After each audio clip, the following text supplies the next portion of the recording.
Direito e moral. O direito e a moral são regras sociais que regulam o comportamento do homem em sociedade, definindo um conceito de comportamento que é certo e o que não se enquadra neste comportamento é tido como errado.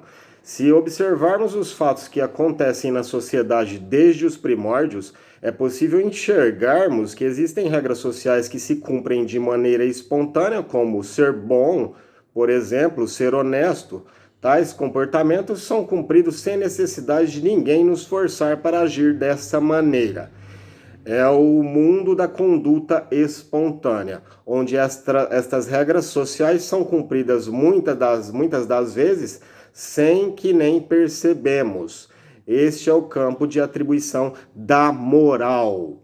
Já por outro lado, senhores, existem regras sociais que o homem em sociedade só cumpre de forma obrigatória ou forçada. Este é o campo de atribuição do direito. Regra social que tem como sua essência a coercibilidade, visando regular o homem em sociedade de forma jurídica, tendo a figura do Estado como regulador dessas regras de reorganização, onde não sendo cumpridas, o homem será forçado a cumpri-las e se enquadrar em tais ditames.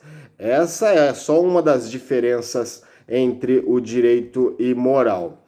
Este problema, senhores, ele se apresenta desde a mais remota sociedade, quando desde então houve a separação entre o direito e a moral, não se confundindo um com o outro, apesar de alguns pontos semelhantes. Surgiu desde os pré-socráticos até os estoicos, sendo também discutido por filósofos como Platão e Aristóteles. Mas tal discussão ganhou caráter de importância na época moderna, mais basicamente depois dos conflitos surgidos entre a Igreja Católica e os protestantes, que eclodiram nesta época.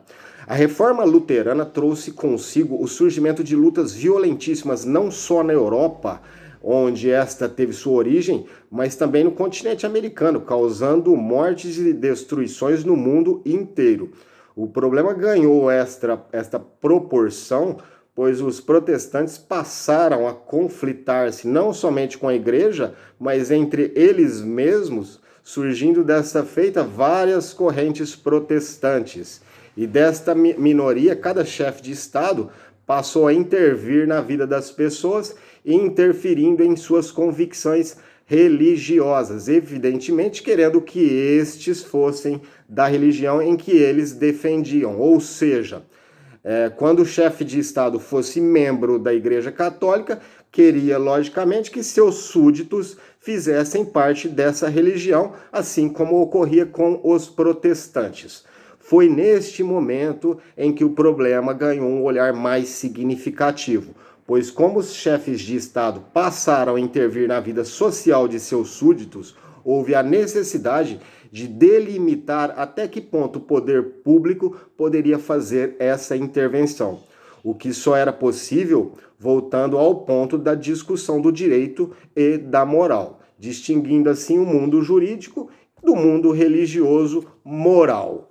Grandes nomes dessa problemática foram o jurista alemão Thomasius e Leibniz, que deram atenção especial para tal problema e procuraram desde logo e de forma urgente fazer uma diferenciação prática do que seria direito e o que seria moral, de maneira a defender a liberdade de pensamento, consciência e, claro, religiosa, pois este foi o principal ponto da eclosão de toda esta discussão, já que a sociedade nesta época tinha seu comportamento ditado pela religião. O doutrinador Thomasius, por sua vez, tratou de forma prática e delimitou o direito e a moral, um denominador de foro externo e foro íntimo. O direito, dizia ele, só deve cuidar da ação humana depois de exteriorizada.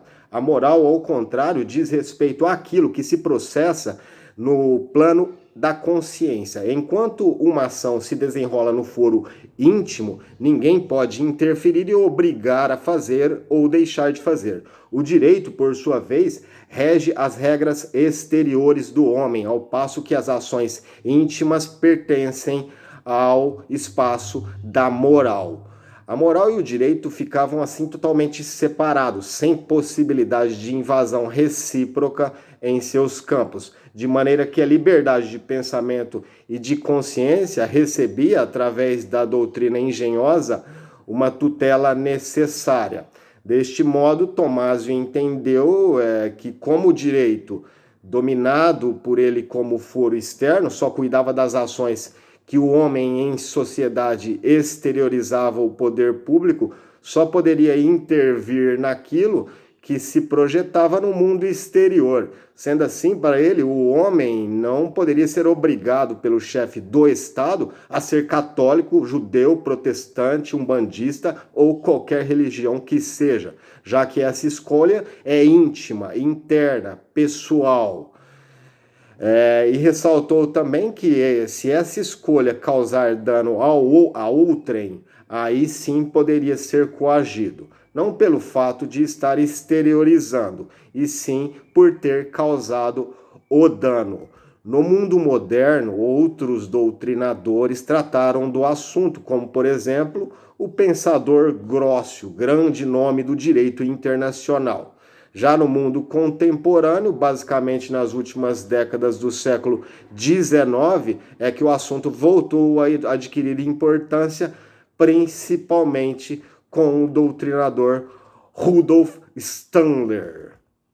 Tenham todos um bom dia de trabalho e não se esqueçam de se inscreverem no meu canal Cristiano Covas Advogado. E não se esqueçam, nem sempre o que é direito é moral e nem sempre o que é moral é direito.